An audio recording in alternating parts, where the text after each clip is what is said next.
حضرت سیدنا ابو بکر صدیق رضی اللہ تعالی عنہ نے ارشاد فرمایا، مجھے 3 چیزیں پسند ہیں،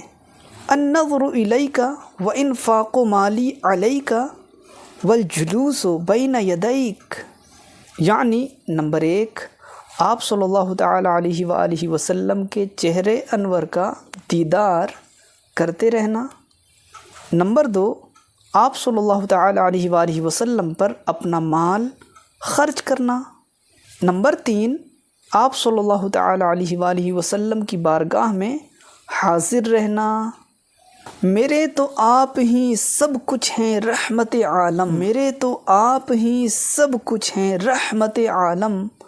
میں جی رہا ہوں زمانے میں آپ ہی کے لیے، تمہاری یاد کو کیسے نہ زندگی سمجھوں، تمہاری یاد کو کیسے نہ زندگی سمجھوں، یہی تو ایک سہارا ہے زندگی کے لیے۔